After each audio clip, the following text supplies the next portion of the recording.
having those people who are just in your life who will like keep you in check, and who will, you know, away from social media, someone who you know inside out, who you know their bad days, they know your bad days, they know your, you know, they're a good friend who will just keep you, I guess, in line and help you balance those things out. Because like, as much as I, again, so I try, kind of similar to you, like try, like, you know, create who I follow and be mindful of what goes on behind the scenes, especially working in it myself. I mean, I work in it, I advise people about it, you know, I myself fall victim to it.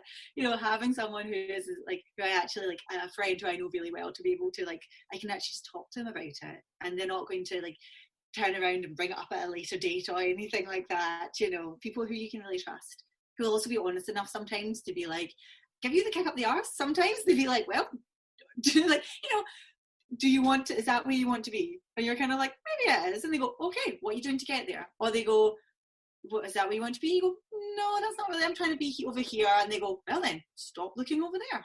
I think those people are very important.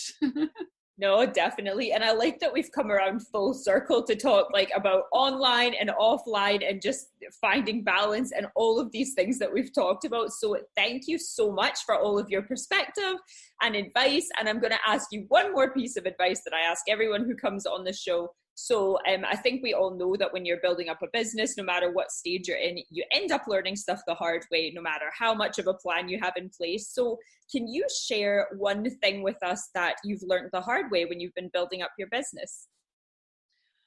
Don't be tone in an email. It's my favorite piece of advice. It honestly is. You especially when you're starting off and you're nervous about things, you can get something through, and the things you bring to that reading of it, interpretation of it, can be completely different to like how it was meant. You can think, oh, someone's annoyed at me and I need to call them, make sure everything's okay, and they're just like, I was just really busy and I was just firing off a quick email. So as much, you know, it's something I even had it in my head when I worked in-house. It's just my favorite piece of advice. Don't be toned in an email. And I think, you know, the other one, sorry, I'm going to sneak to it, celebrate your little wins.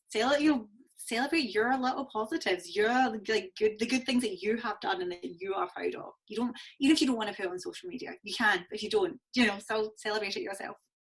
I love it. Those are great pieces of advice. The tone thing is such a good one. No one's ever brought that up before. So there you go. That is quite a unique one. And I think I fall victim to this all the time. I'm kind of an anxious person anyway. And I'm totally like, I wear my heart on my sleeve.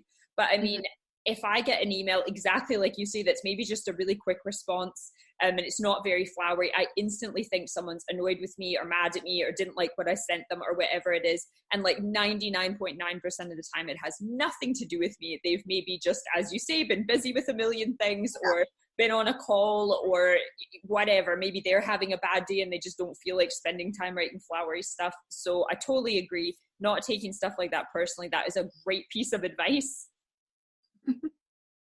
Good. Oh, I'm glad. And thank you so much for like having me on. I've had a really nice chat.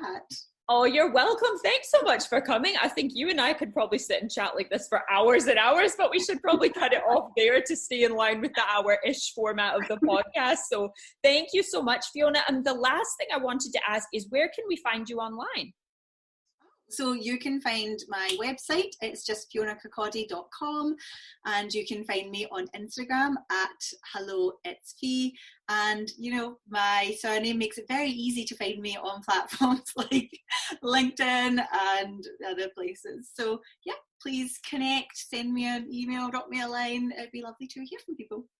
Perfect. Well, thank you so much for that. I will put all of those links in the show notes as well, so it's really easy to just pop over and click through to find Fiona. But thanks again for coming on the show, and I will look forward to seeing your wins and watching for those online. Same. Can't wait. Love it. Thank you so much for having me here.